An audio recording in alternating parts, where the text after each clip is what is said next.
But obviously, to note, Viserys is watching this from across the room, and he's like, oh, yeah, he's like, oh, fuck. Because obviously, Rhaenyra is supposed to be getting ready to Rhaenor. She can't be caught kissing her uncle at her wedding. There's a sentence you never thought you'd have to say.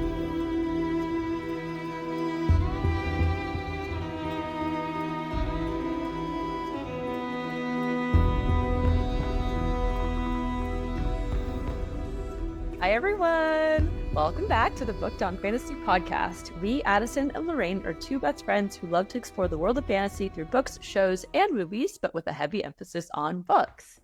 I'm going to rush this intro because there's a lot to unpack in today's episode, and if you didn't already figure it out, we are covering House of the Dragon Season 1, Episode 5. As of today, when the episode releases, we will be down to 38 days until the premiere of Season 2. Yay! Can't wait. As a quick reminder, we will be discussing everything from the first season of House of the Dragon Season 1, and we may point to other events that happened in other episodes as well, because this is a TV series that both Addison and I have watched previously. Furthermore, we would like to remind everyone that this is an adult podcast where we will have explicit conversations, explicit language may be used, and triggering events may be discussed. So please be mindful of that and maybe put some headphones on first or take breaks as needed. As far as housekeeping goes, we are continuing our episodes of Sarah J. Maas's Throne of Glass series. We have 6 episodes out, which cover chapters 1 through 47. So if you'd like a new book series to read in addition to watching House of the Dragon, then let's all read and watch everything together. All right, so before we get our episode started, each of our House of the Dragon episodes will consist of a recap of the key events, which we are renaming the State of the Realm, followed by analysis where we get nitty-gritty, which we have also renamed the King's Council. Then we will continue with our trial in the Fantasy Court of Law to decide which team has enough evidence to support their claim to the Iron Throne. And then, of course, last but not least, we will also share our favorite moments from the episode. Also, sorry, last thing. I said I was going to keep it short. I lied. I didn't mean to lie, but here we are. You always do. You always lie about that. There is something I want to clarify. I think we've said this before, but I'm just going to reiterate. Addison and I have only ever watched House of the Dragon. We've never read the books. We don't know what the series is like as it was written. We only know what we've seen, okay? Mm-hmm. And our analysis and our understanding of the characters and the events that occur are strictly based off of how they are presented in the show. And also, it's been quite a while since I've watched this show. Pretty much like it is just a total refresh. There's some things that I remember, some things that I don't. But every time I've rewatched an episode so far, I'm like, oh shit, I totally forgot about that. Had no idea. And so it's almost like I'm rewatching it all over again for the first time, kind of.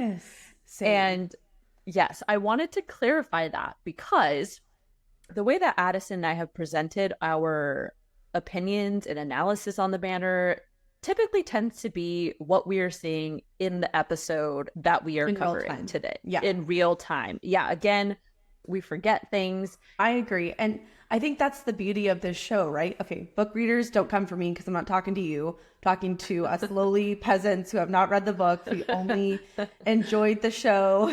I think that's the beauty of the way that the show is directed, right? All of these characters, they say and do things, and there's a lot of ambiguity in the reasons why they do what they do.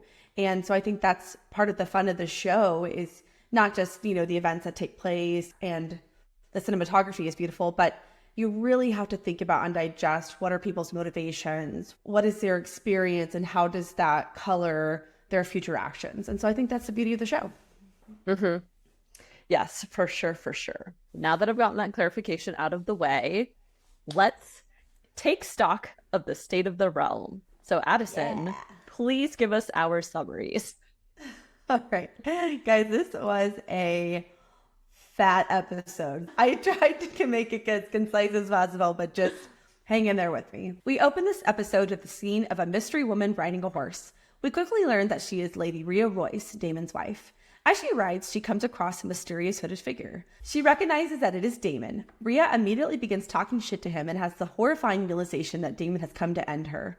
Daemon seems to make her horse rear, causing Lady Rhea to fall off. She is crushed by her horse and seems unable to move.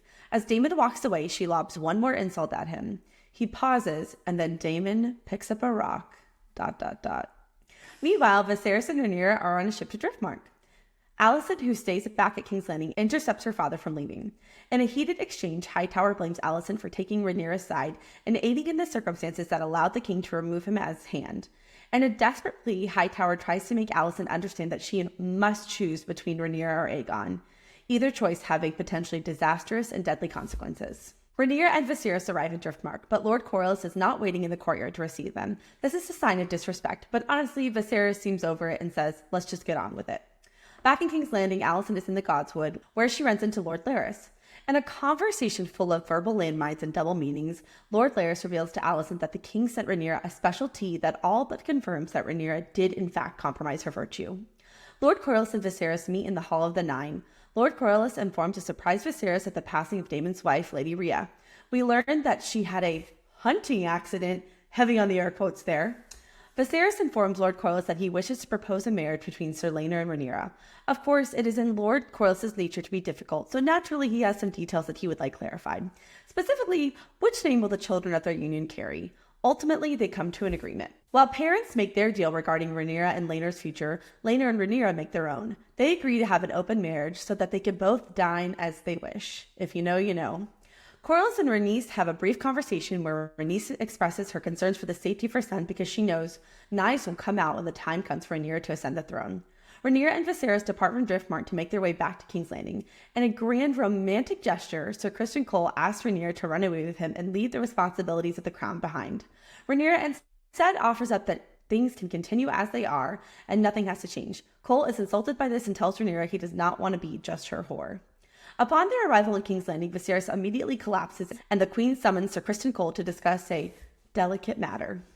Alicent begins questioning Cole about the night Daemon returned. In an almost comical misunderstanding, Cole thinks Alicent knows about his relationship with Rhaenyra, and he confesses to everything. God damn it, did no one teach this guy about lawyering up? Later on, Viserys wonders out loud to Lord Lionel, his hand, if he will be remembered as a good king. The jury's still out on that one, but it's not looking too good.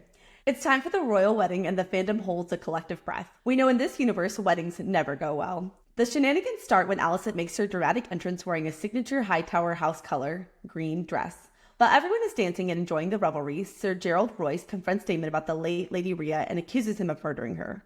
Daemon decides time for a dance and chooses Lady Laena. Simultaneously, Laenor's lover, Sir Joffrey Lonmouth, the Knight of Kisses, approaches Cole and says that it's their job to protect Rhaenyra and Laenor and their secrets. Daemon and Rhaenyra share a dance where she taunts Daemon. Just as things start to heat up, a commotion stops the party. Chaos ensues, and the Knight of Kisses, Laenor's paramour, learns the hard way, the more you fuck around, the more you find out. Laenor is beside himself after he sees the mangled face of his lover. Cole goes to the Godswood and is just about to commit suicide when Alicent stops him. And after all that passes, Viserys decides to wed Rhaenyra and Laenor immediately without all the pomp and circumstance. Immediately after the vows are said, King Viserys collapses. And then Addison collapses because that was so hard. Oh, it's okay. Right. That was a beautiful summary. That was fantastic. Thank you. Thank you. I think you're lying, but thank you. I like the word choices. Oh, thank you. I try really hard. I use a thesaurus whenever I write them. My favorite part is incorporating the more you fuck around, the more you find out. The more you find out. I like that one too. I love saying that. All right. Well, let's fuck around and find out then.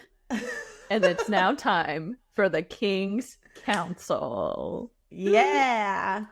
So for the King's Council to get started, I just have to say that by far, this is my favorite episode. It is so good. It is quite possibly my favorite of the entire season, although honestly, I can't remember all the specifics of the other episodes, so you may hear me say that again. But as of right now, this is my favorite episode. Just as an overall commentary of this episode, I thought it was just masterfully crafted. The cinematography, the set design, the dialogue, the directorial choices, and the acting, everyone was just so on point. And not just the main characters like Alicent, Rhaenyra, and Viserys, but Hightower, Laenor, Lord Larys, Lord Corlys, just everyone. This episode really gripped me. I honestly wanted to watch it again immediately after. I was like, that was just so good. But the next thing, of course, as always, we're going to talk about the title of the episode. So the title of this episode is We Light the Way. I do a little research, as always. I love to do that. This is a reference to House Hightower. The sigil of the House Hightower is a stone white watchtower with a fire on the top, and their motto is, "We light the way." I also took it as Alicent really stepping into her role as the most senior member of the Hightower house by rank, because, you know, she's a queen. And I think that Alicent is going to be the beacon of light that leads her house to the Iron Throne. That's what I thought the title meant. I think that's for sure, because I think we see a huge shift in Alicent's character in this episode. This is where you really see her step into her role as queen. She's done being submissive. She's done being pushed to the side and uninvolved. She's like, no, bitch, I'm calling the shots from here on out. There's just so much symbolism in this episode of that, and we will cover those points as we get to them. In many parts of my notes, I have Alicent, important note for Alicent, highlighted, all caps. Man, this is really Alicent's time to shine, honestly. It was. I don't like this transition in her, but I do. I don't, because I was thinking about where it leads to, but it did make for very dramatic, exciting television for sure. So, oh yeah, absolutely. Absolutely. The opening scene of this episode is immediately very intense. We see Lady Rhea Royce, and she's riding her horse, and she comes across a mysterious hooded figure who she immediately recognizes as Daemon. And as we know, they have a very interesting exchange with deadly consequences. And I think this scene is really important because it highlights the morally gray nature of Daemon's character. I think there's some questioning on, is his intent to actually kill her? Because I think they leave that open. I think so too. It's not immediately obvious he's going there to murder her. It almost seems like it's an afterthought. Yeah, I just thought that mostly just that it's sketch as fuck. The fact that he's just staying there waiting. It's like in a hood. Nobody's around. Why does he come in that creepy ass hood like that? No, but it's so ominous. And I'm like, ooh, that's a bad sign. And it's ominous and it's hot. Yeah. But Rhea is also really suspicious. I mean, you can tell that she thinks something's going to go down. She's backing away from him. She reaches for her bow, and then shit goes down. Oh, yeah. She's immediately on edge. Immediately on edge. But I did think it was also funny that to her dying final breath, she's like, fuck you, Daemon. Like, it's so clear that they hate each other. There was no love in this relationship whatsoever. It was pure hatred. You got to hand it to her, though, because she's literally laying on the ground, paralyzed. She cannot move to defend herself. And even as he's walking away, she still continues to insult him. I feel like that's important to distinguish that he walks away, because I think it adds to the element of, is Daemon morally gray, right? Because I honestly don't think that he specifically went there to kill her. As I thought about it more as I'm watching the episode, I feel like he went back and forth on it the whole time. Like, I'm sure even when he's flying on his dragon, he's like, will I kill her? Maybe. I don't know. Will I kill her? Maybe. I don't know. And so even when the horse rears, it kind of looks like Daemon does something. But I mean, also, how could he have the power to make a horse rear, right? I don't know. It really feels like there's some ambiguity there on, was Daemon's intent actually to kill her, until the very end when he goes to pick up the rock. Now, of course, they don't show it, so we don't know what happened. It could have been just a hunting accident. But presumably, yes, Daemon did kill her. But they really leave it open for the viewer to wonder, what was his intention? I don't think he meant to. I think he had plans to try to get out of the marriage at a minimum. But after she falls off her horse, she's now paralyzed. If she's alive, if she lives, then like it's off with Daemon's head for sure. He's not going to get out of that. And so I do think the opportunity arose and he takes it, because obviously now with Lady Rhea out of the way, Daemon is set to inherit Runestone. He's free to marry somebody else. It frees him up in the way that he wants, so that he can continue with whatever he plans to do next. Mm-hmm. Oh yeah, he 100% benefits from her death. Honestly, I don't know why he waited this long to offer. If I'm being honest, I mean, in reality, you know, given his morally gray nature, like why keep her around for what, you know? Yeah, yeah. That was wild, though. That was just truly unhinged behavior. As soon as that scene is over, you're like, oh, I better buckle up because this episode is about to be wild. And it is. There's so much stuff going back. Oh, gosh. Anyways. So for this next set of scenes, I just want to preface it by saying that I thought that there was a really interesting directorial choice is you are flashing back between the fathers and their daughters. So you have Otto and Alicent's scene, and you have Viserys and Rhaenyra and their experience and where they're going in the show. But I just thought that was really interesting how they flash back and forth between that. I really overall think this episode specifically, but the show as a whole, is directed really well. And I think there's a lot of really interesting and exciting and beautiful cinematic choices. So I'm just always going to point those out because I like it. I have not been paying attention to those as much as you have, but now that you say that, I do think that cutting back between father and daughter of the houses separately, I do think that that's pretty symbolic of the fact that you're literally seeing them divide, because Viserys sides more with Rhaenyra now, even though Alicent's his wife, and then you see Alicent kind of aligning herself back with her house. Yeah, absolutely. So next we cut back to King's Landing after we see scenes where Viserys and Rhaenyra are heading to House Valerian, and Alicent runs out in the rain. Hightower's about to leave, and they have a very intense conversation. But it all starts with Alicent saying, "I do not wish to see you go. Such is the king's decision, a decision I most bitterly regret, and yet you made it possible. You chose Rhaenyra. She swore her innocence, and I believed her. You wanted to believe her, as did her father. Your informant was wrong, an honest mistake, perhaps, but I did not foresee this. You should have. If you had not been so relentless in advancing Aegon as heir, listen to me, daughter. The king will die, and if Rhaenyra succeeds him, war will follow. Do you understand? The realm will not accept her, and to secure her claim, you'll have to put your children to the sword. She'll have no choice. You know it. You're no fool, and yet you choose not to see it. The time is coming. Either you prepare Aegon to rule, or you cleave to Rhaenyra and pray for her mercy." Ooh, pray for her mercy, man. That last line, talk about a desperate plea. I think you really read Hightower's fear in that scene. This is the first time that you really see him actually scared for Alicent in her future. I think that when he was serving his hand at the king, he was kind of like, I am here as a protector. I can look out for her and for my grandchildren. But now that he's gone, Alicent is alone. Mm-hmm. Oh, yeah, she's completely alone. I feel like Hightower was being a little dramatic. I'm like, no, he wasn't. He's true. You really think? Okay, well, let's just have it out. You were going to point out, you wanted to ask, do you think Rhaenyra would actually do something like that? I don't think so. I could see her ousting them out of the house, but I don't see her killing the children. She can't let them live. And here's why. So first, let me back up. I don't think Rhaenyra herself would kill them. I think she would have them killed. That's an important distinction, right? Because Rhaenyra does not strike me as the type who's to be a murderer and to murder children. So first of all, they're not going to be kids when Rhaenyra ascends the throne, okay? We're thinking of them as they are now, as like a 2-year-old. A lot harder to do that now, okay? But as time progresses and they're teenagers and they're kind of at more of an appropriate age for the throne, it becomes a lot easier. But here's why she can't let them live.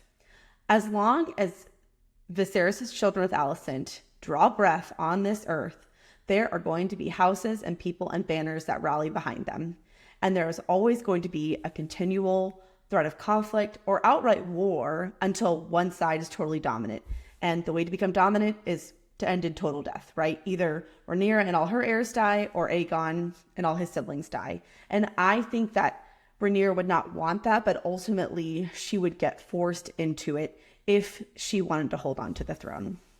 I guess that's fair. I suppose I'm naive to these things, as Alicent was. You're too nice. That's the problem. You're just a sweetheart. You got to be not mean. Cutthroat enough. I know I'm not cutthroat. Yeah. I'm like, no, she can just get them out of the house. Like, that's fine.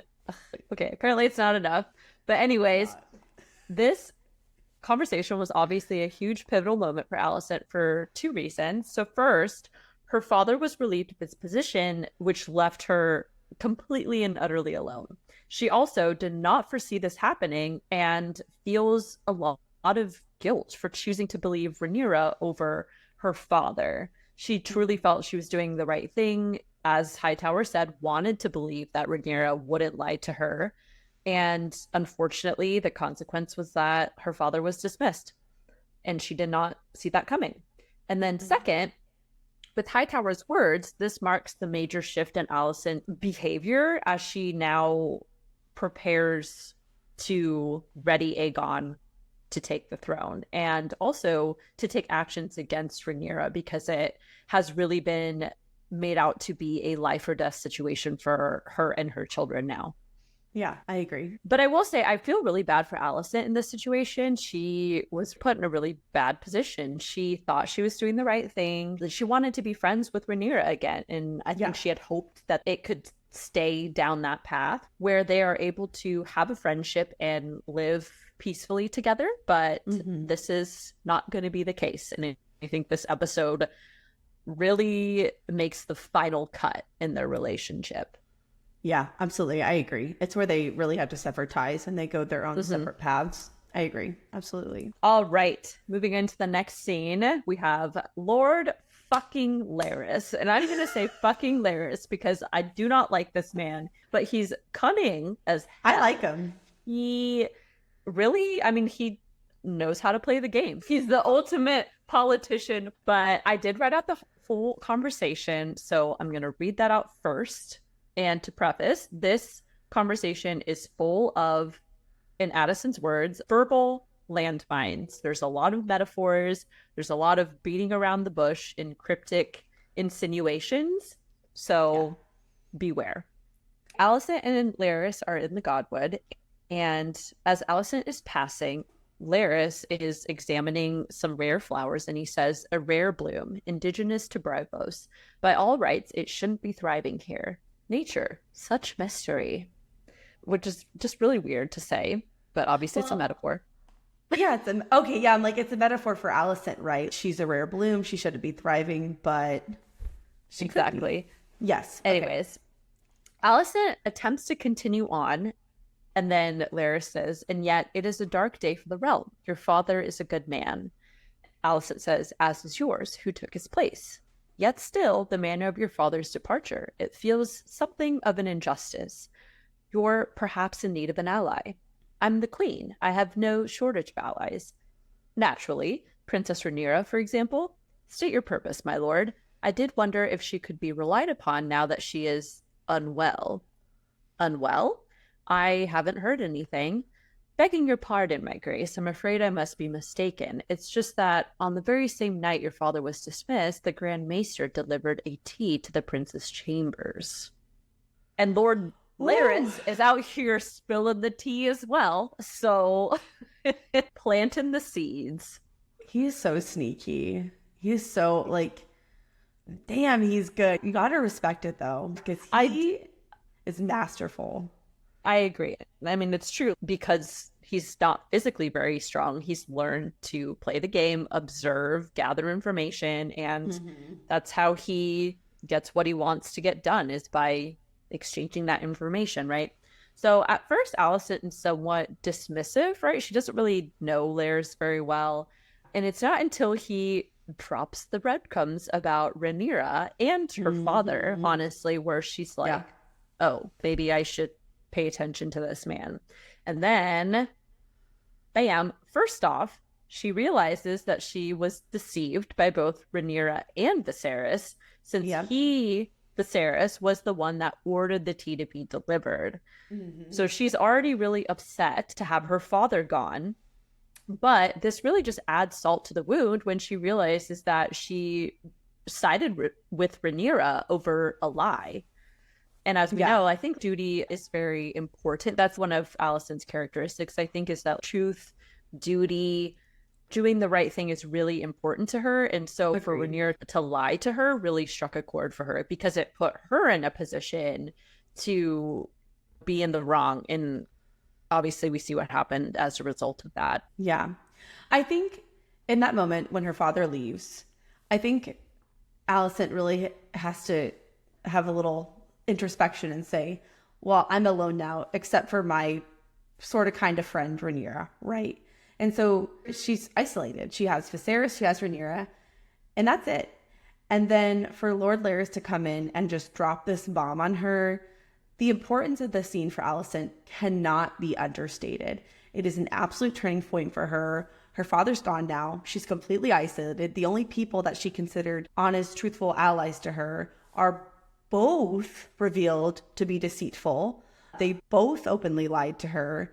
And her defense of Rhaenyra cost her father's position and potentially damaged their relationship, because I think Hightower is probably a little annoyed at her, right? And so I feel like this is just where you see Alicent start to break. That she's had it. She's realized that she's just been kind of a pawn in everyone's game, and she bet on the wrong horse, and it's cost her her family. And so now she's going to bet on herself. Yes, that I agree with everything that you just said. And my second and only other point with this exchange and conversation is fuck Larys. But aside from that, this also marks the beginning of their just really weird relationship that both of them have, where, you know, obviously she uses him as an ally and to further her agenda, but obviously he also uses her for some really weird ass fetishy shit, which we'll see later on.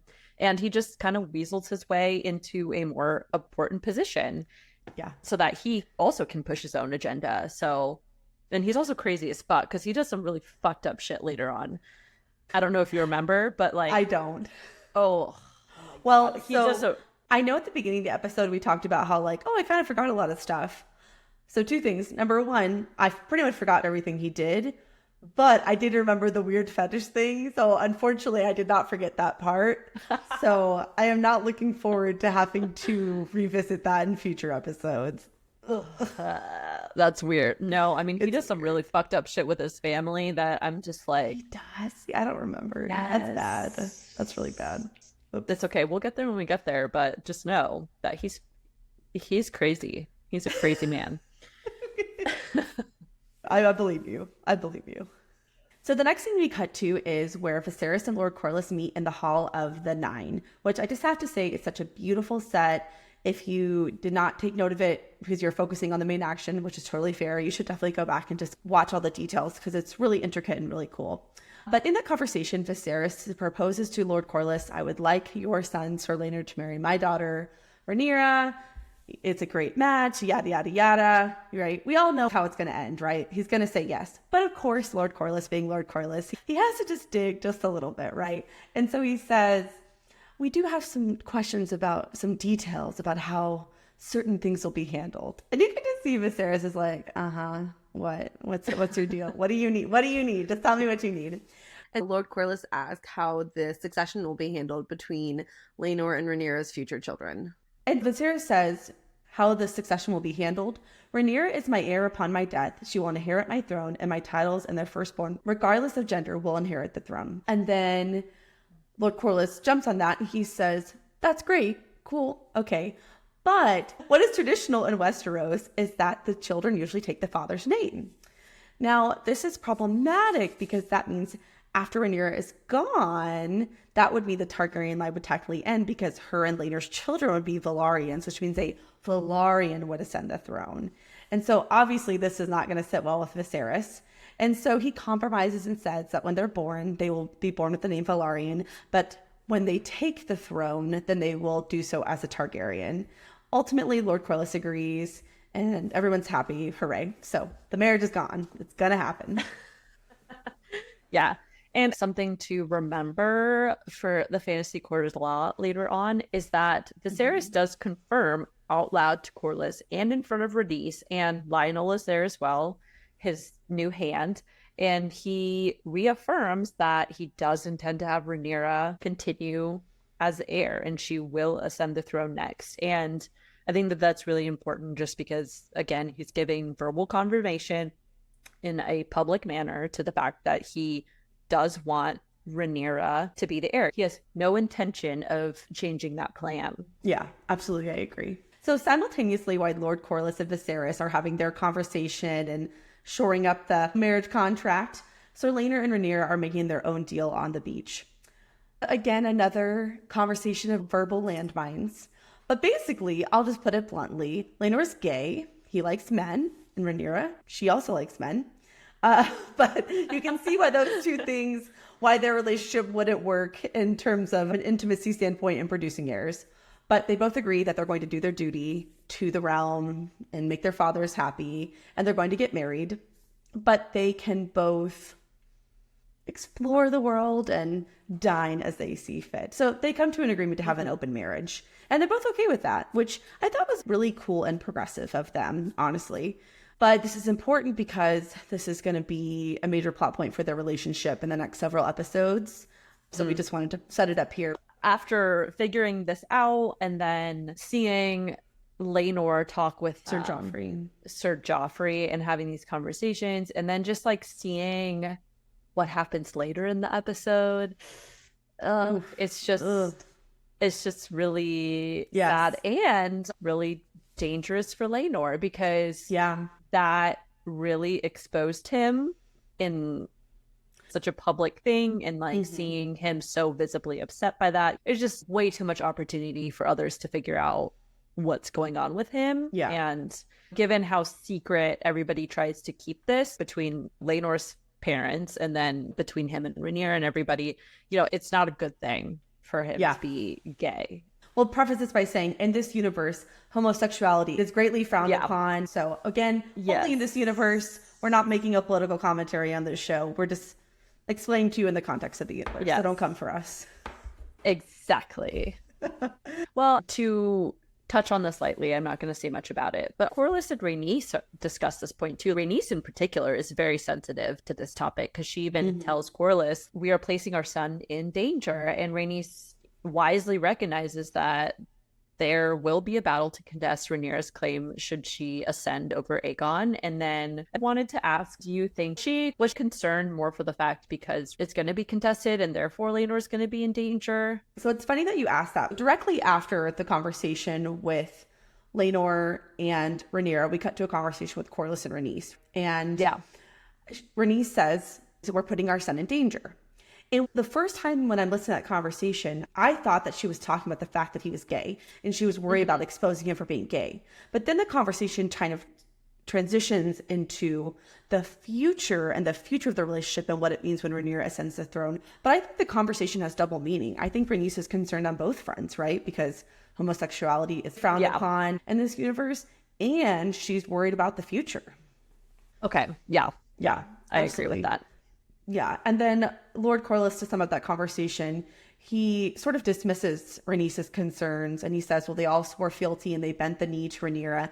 And on top of that, it would be stupid of them to try to pick a fight because we have a navy and we have dragons. This is probably going to come up again in season 2 when we really see the conflict start to boil over. The navy and the dragons going to be super important, right? So I'm excited to see the foreshadowing of that comment and how it plays out. That's true. That's an excellent point. Thank you. All right. Transitioning on, Addison's favorite character comes back into play. Sir Criston Cole. So Rhaenyra is sailing back, and Criston comes up to have a conversation with her. So it is abundantly clear that Criston Cole is in love with Rhaenyra, and it's clear they have continued their escapades for whatever amount of time has passed. And Criston says to her, let us leave it all behind and see the world together. In Essos, you could marry me. This was the last leg of his big monologue that he has with her. And I do really feel for Criston Cole in this moment, but unfortunately, he is in a fantasy land. He loves Rhaenyra, but he also is very well aware of the fact that it would never work for them unless they ran away together. In this current situation, cannot be together. It just would not work. He has an obligation to the realm and cannot marry. And she, as princess, has to marry somebody who can strengthen their house's position, not Sir Criston Cole. So her response is, I am the crown, or I will be. I may chafe at my duties, but do you think I would choose infamy in exchange for a bushel or oranges or a ship to Asai? And it was a little brutal, but very realistic, and she makes a good point. I can totally understand Criston's stance. Rhaenyra has spent her whole life hating her position because it imposes duties that she does not want. But when it comes down to it, she chooses this life because she believes she should rule the Iron Throne. Mhm. And it's clear Rhaenyra has grown more aware of her responsibilities and the weight that it really bears on her for her to follow her duty now. And this really contrasts with her behavior in the past. But I will say, she has never said that she didn't want to rule. She simply That's hated true. the fact that things were more difficult for her and there were certain expectations placed on her because she is a woman that made it difficult for her to exert power, etc., etc. But she does want to be on the Iron Throne. That is something that she wants, and I think that's clear. This all really catches Kristen off guard because he has only heard Rhaenyra wish to marry who she pleases and her complaints about her duties. And I think Kristen is understandably pissed at the idea of being relegated as just her whore. Mhm. And on top of that, he is really stressed to think about the dishonor that he has brought to himself and the fact that he basically did all this for nothing, right? He does not just want to be Rhaenyra's love interest on the side. And in his mind, him breaking his oath was only worth it if he was able to be with Rhaenyra properly, like in a real life sense. And so when she denies him that, it completely shatters his world. And this is also the catalyst for Kristen, obviously turning against Rhaenyra, as we see later in the series. Yeah. Honestly, I think you said that beautifully. I really don't have anything else to add. That's pretty much, yeah, it was perfect. Except for I hate Kristen Cole, and I think he's a little bitch, and the hissy fit he throws is embarrassing. Other than that, I thought the analysis, spot on. Spot on. I wanted to like him. I did like him. But yeah, from this point on, you see a total shift in him, and I'm not for it. So No. I empathize because I'm a romantic. I think that's why I empathize, because I'm like, oh, he really just loves Rhaenyra. Maybe it's not even really love. Maybe it's closer to infatuation. But he really wants to be with Rhaenyra, and for her to deny him and then also just be like, no, I can't marry you, but we can still fuck around. Basically, it just like be a side piece for me. I can understand why that would hurt, I guess. On the one hand, I do kind of agree that he does have deep feelings for her. But then there's also kind of this nagging part of me is like, is it that he really loved her and he is hurt by her saying no? Or is it that he has a deep-seated sense of honor and decency, and he is disgusted with himself for violating his oath of chastity? And so he feels, because he even says, I thought my only way out of this was for us to be married so he could right the wrong of sleeping with her.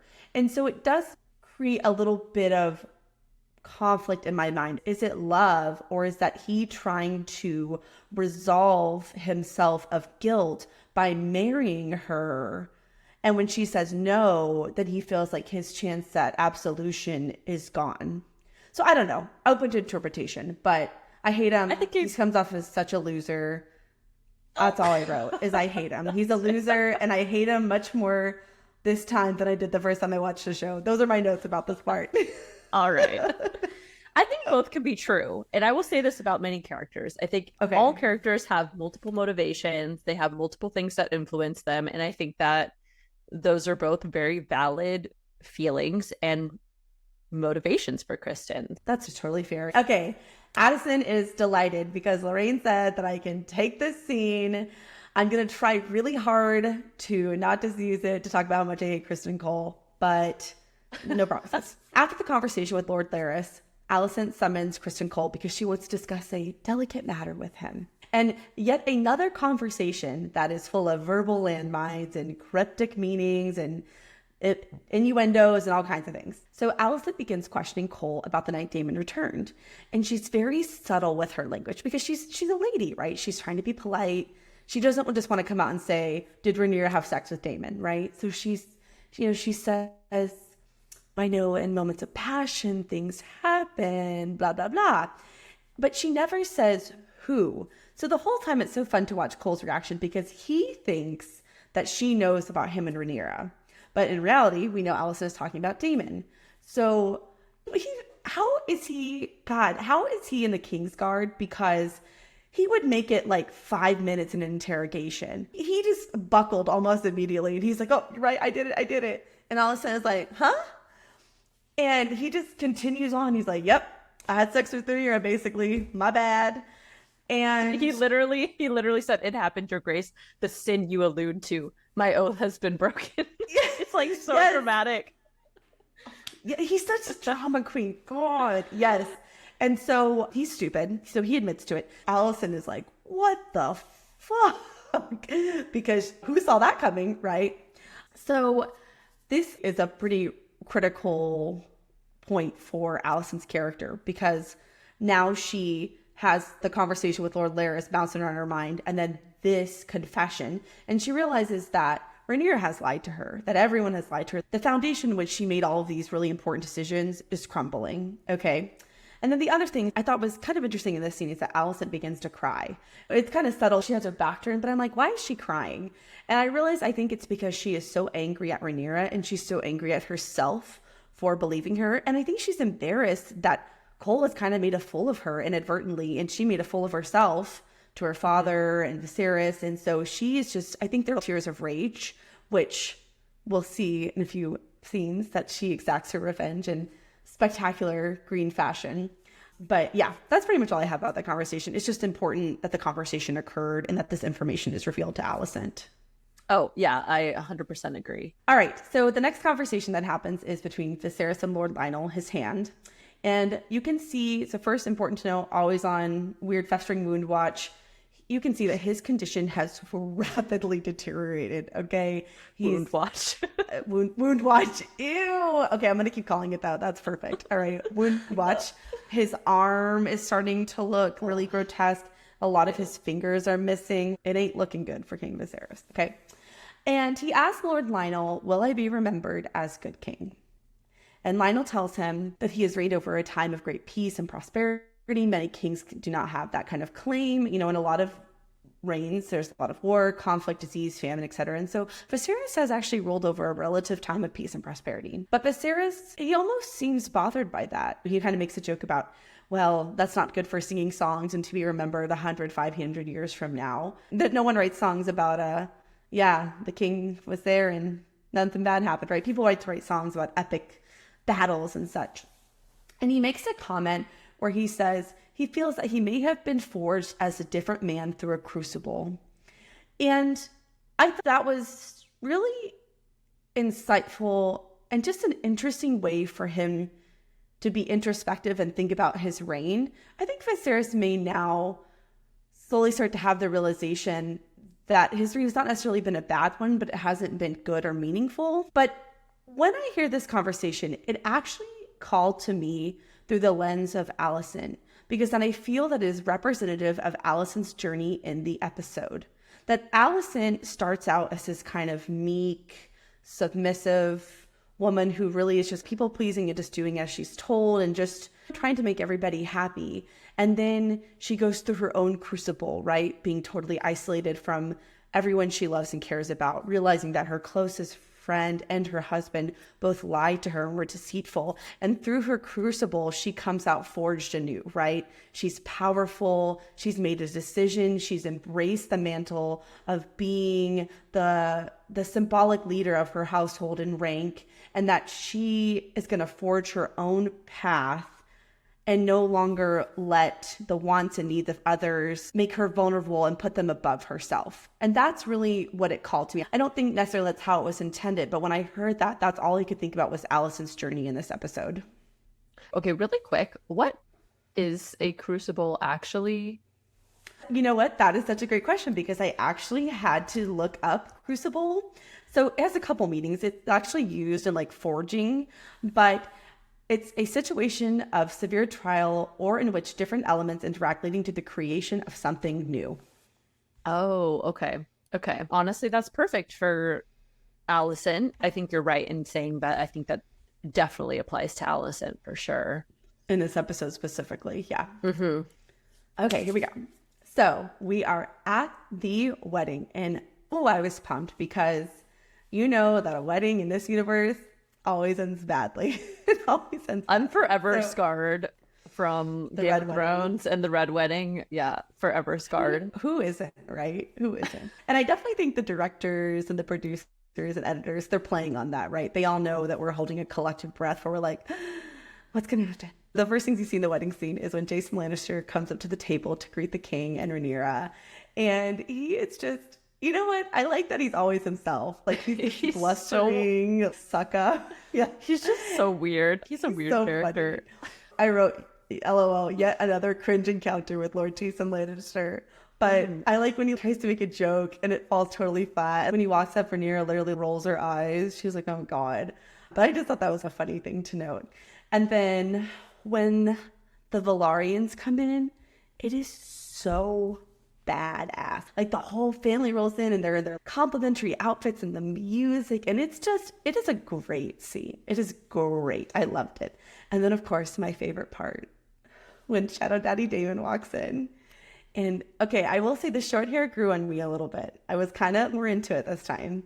Right? But just the look on his face, it's just so bad boy. And he was banished and he's like, yep, here I am. Here you thought you were going to not invite me? I don't think so. I don't think so. So I just loved that whole entrance sequence. It's really good. Yes. I just mostly took note of the tension because it is palpable. Like it is just like everybody's, I mean, you got people looking at everybody else as people are entering with their dramatic entrances. So much shifting. You just constantly see the camera moving. And I think that is very much to convey the fact that everybody knows they are like this freaking close to shit just snapping right in front of them. Exploding. Yes. Yes. Absolutely. So true. So then you see the king and he gives a little welcoming speech to everyone and he's mid-speech and he gets interrupted and there's a little commotion and you see him make eye contact with someone, but immediately you don't know who it is.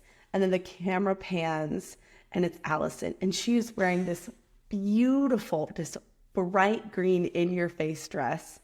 And it is just so symbolic and so impactful. And then besides the fact that she, at the wedding of a Targaryen, you know, she's wearing her family color green instead of the red and gold. But you see a quick exchange between Sir Harwin and Lord Larys. And Lord Larys leans over to Sir Harwin and he says, the beacon on the high tower, do you know what color it glows when Old Town calls its banners to war? And Sir Harwin says, green.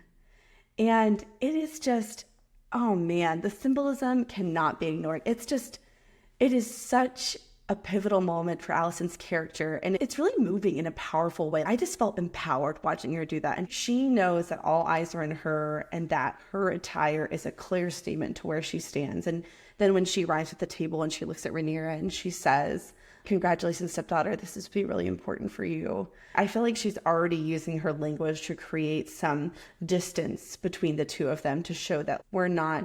And I'm above you. I'm the queen. And, exactly. Oh man, it's so good. And you just cannot ignore that Rhaenyra's betrayal is the catalyst for Allison's choice. And I just love it. I just loved it. Yeah, I really did. Yeah. So after the king's speech, people are eating, they're starting to dance, and eventually Alice steps down from her table to speak with her uncle. Some of the Hightowers from her side of the family had come for the wedding. Her uncle says, I was worried that given leave of your father's shadow, you might wither in King Landing's son, but you stood tall. Know that Old Town stands with you. I thought that phrasing was really interesting because it's the second metaphor we get in reference to Allison that alludes to her blossoming and coming into her own at King's Landing, because if you'll recall back to her conversation in the Godswood with Lord Larys, where he's talking about the flower and he makes a comment like, it shouldn't thrive in King's Landing, but it does. And so I thought that those two phrases combined are really interesting because I feel like they're metaphors to represent Allison's growth in King's Landing. Yes, that I agree with everything that you just said. Now, moving on. Next, there were some looks being exchanged between Daemon and Lady Laena. And they do actually go off and have a dance together. And the reason this is important is just because obviously it foreshadows the fact they do get married later.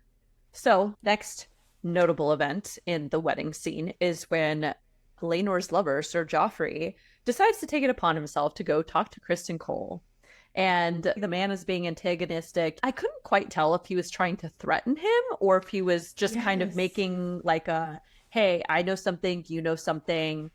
We're not going to say anything so that we can continue doing what we're doing, basically. I don't know. Yeah, it's so funny you say that because that's exactly what I have in my notes. Is he threatening him like, if you tell my secret, I'll tell yours? Or is it more camaraderie? Like, hey, buddy, I know what's up. You know what's up with me. Let's just, keep it cool so that we can continue on.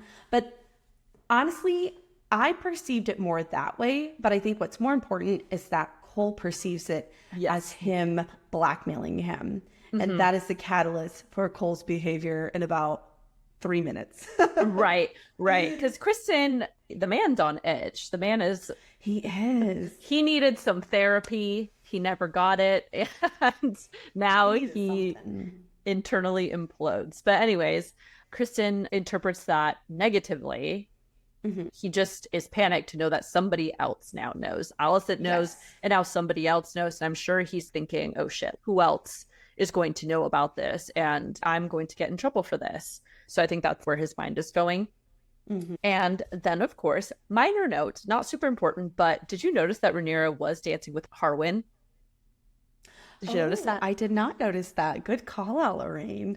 I realized looking back now that there were so many little planted moments between Rhaenyra and Harwin, just running into each other or whatever it is that obviously sets them up for their affair later on. But I just was something that I noticed. Anyways, now it's back to uncle and niece, and Daemon and Rhaenyra have a dance. And of course, they are speaking in Valyrian. You know how much I love that, Lorraine. I just love it. It's just, the chemistry between them is just honestly so undeniable. And it's just so intense every time they have a conversation. But I'm going to read the conversation because I did type it out. So Daemon says, is this what you want? Rhaenyra, I was not aware that what I want mattered to you. This is not for you. Laenor is a good man and a fine knight. He will bore you senseless. Marriage is only a political arrangement, I hear. Mine was recently dissolved. So take me then. Has this not been your purpose? I am not yet married, but the hours pass swiftly. You are surely armed. Cut through my father's king's guard. Take me to Dragonstone and make me your wife. Oh, please do. Please do.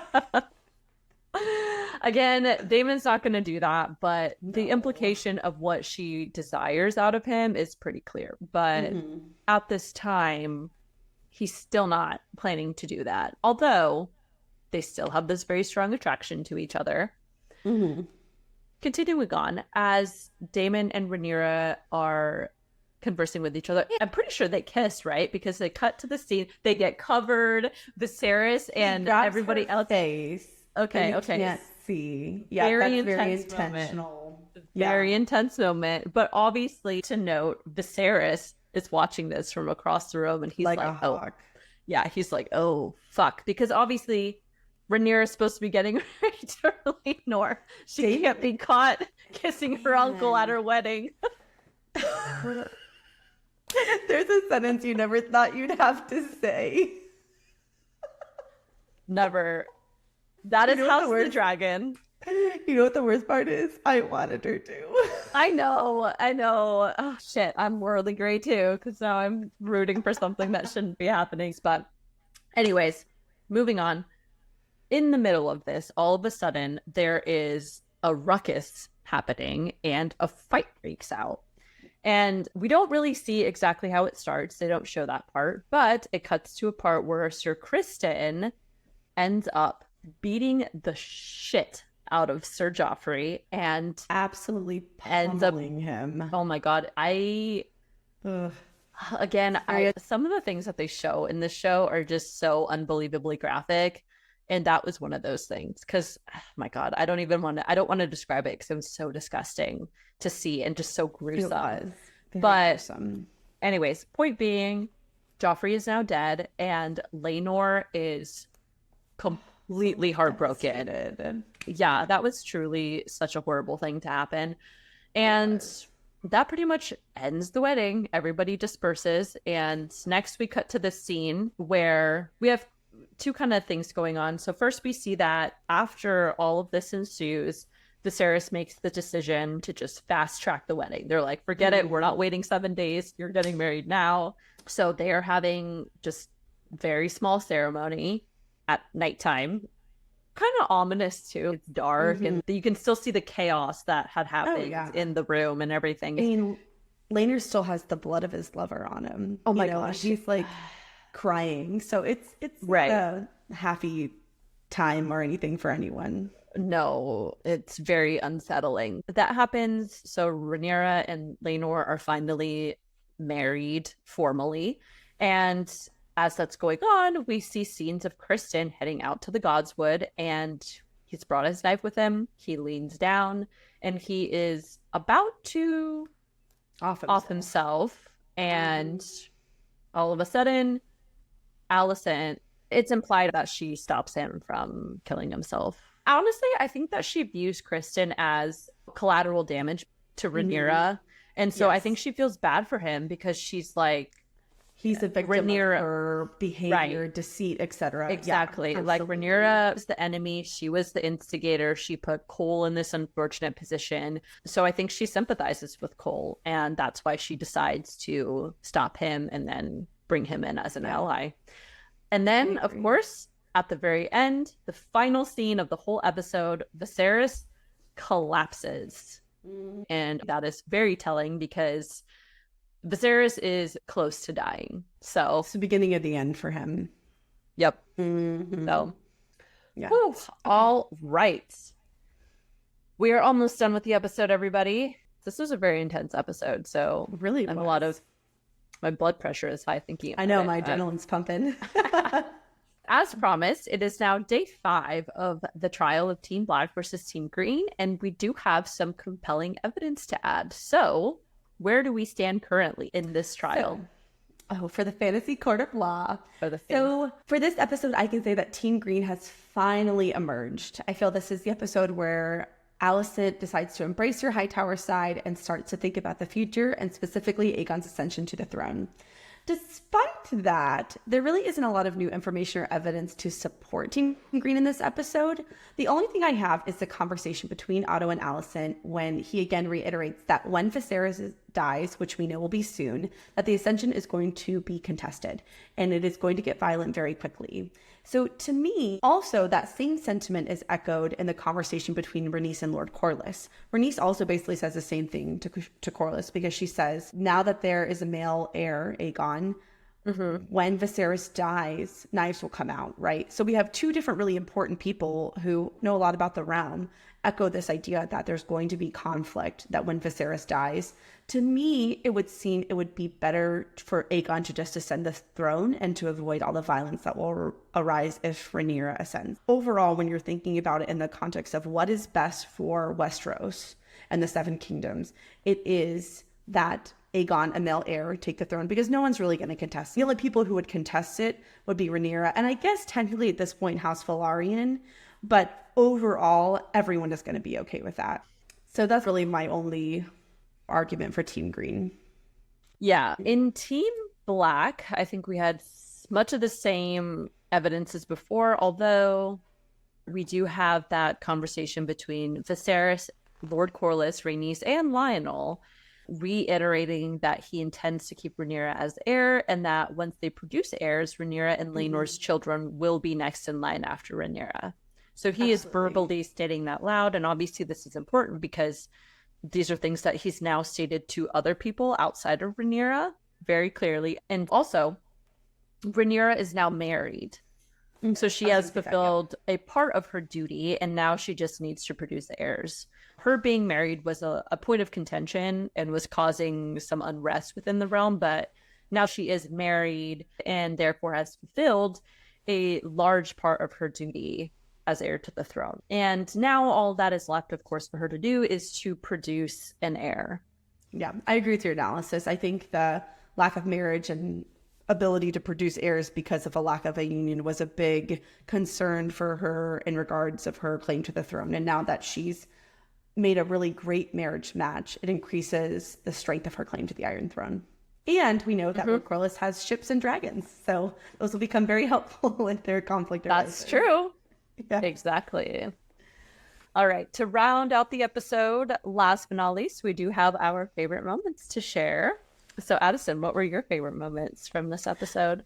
Oh, thank you for asking. I really, really enjoyed the scene between Otto and Allison when he's getting ready to leave the castle, and she stops him in the courtyard, and he really just tells her like it is and how shit's gonna go down.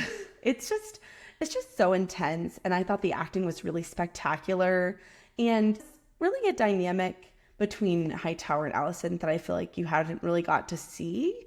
You'd seen their relationship much more formalized, and this was much more raw and personal. So I really like that. I love at the start of the wedding scene when you can see two dragons fly over the bay and the Red Keep. And I thought that was a really cool visual because really I haven't seen very much dragon action thus far.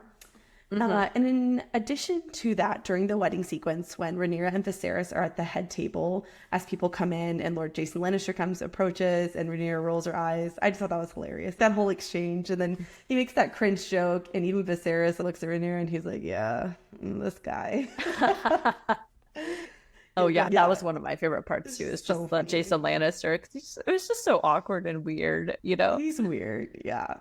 And then when I was writing this note, I didn't want to keep saying spectacular, so I actually looked up some synonyms. But Google came up with amazeballs, and I am not going to say that because I am a woman with thick skin, okay? So I think say amazeballs. No, that's funny. No, I won't. So I think I'll just stick to spectacular.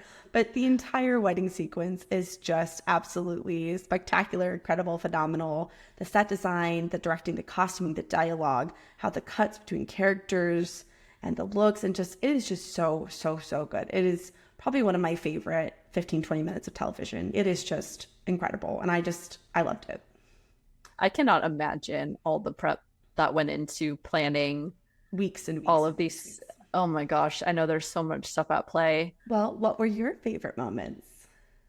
I agreed with you about the Jason Lannister thing, and I have the quote. So he says, "This is why men wage war, because women would never be ready for the battle in time." And then Rhaenyra says, "Your presence is always such a pleasure, Lord Jason." And she's just like staring at him. Dead eyes. Yeah, dead eyes, like, get the fuck out of here. That was super funny to me. And then my second part was, oh my gosh, just David and Rhaenyra's conversation. Oh, yes. Those scenes will never not be some of my favorite scenes between the two of them. They're just so spicy. And so they're obviously, I think if you've listened to us now by this point, you probably realize that I am a romantic at heart. So what? I love the romantic scenes. I think those were my two more lighthearted portions of this episode that I enjoyed. All right, there you guys have it. We are officially done with this episode, and thank you all so much for joining us for another episode of the Booked on Fantasy podcast. As always, we would love to hear your thoughts, so if you enjoyed this episode, please subscribe to the podcast, leave us a review, or send us an email with any insights you would like to share, and join in on the conversation. If you would like to keep up with us on other platforms, then all of our socials are linked below in the episode description. And that is all that we have for you guys today. Stay nerdy, everyone, and we'll catch you all next week for House of the Dragon, episode 6. Bye! Bye! And then, did we think of a name for our favorite moments? No, I don't think so. Okay, I'm still gonna brainstorm that. We'll work on it. To the pleasure house. Let me tell you our favorite moment. Let me tell you our favorite moment. That sounds alarmingly seductive. No, we shouldn't do that. I just let it. She's thick. She's a thick She episode. She really is. She thick. Okay. I have to collect myself. Damn it, Lorraine. Don't be so funny when I have to be serious. Okay. We open this episode with the scene of a mystery woman riding a horse. We quickly learn that she is Lady Rhea? Rhea Royce. I think it's like Rhea. Rhea? Oh no, Rhea. Lady Rhea. Rhea. Okay. Oh man, I already fucked it up. All right.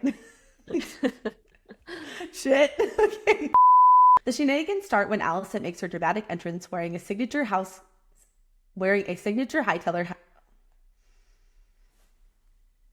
If I mess up again, we're done. We're done. We're quitting we're done. Oh my God. I'm gonna go have a drink to take a shot of something. Jesus Christ. Okay. But in the tradition in the Westerosi, what is traditional in Westeros? God, Kristen Cole, what a fucking idiot. Oh my God, what a fucking idiot. God, I hate him. I hate him so much. I will not be able to pretend like I do not fucking hate him. I hate him more than Hightower. You know what? He's a little bitch. I'm gonna keep this in the episode too. I don't care.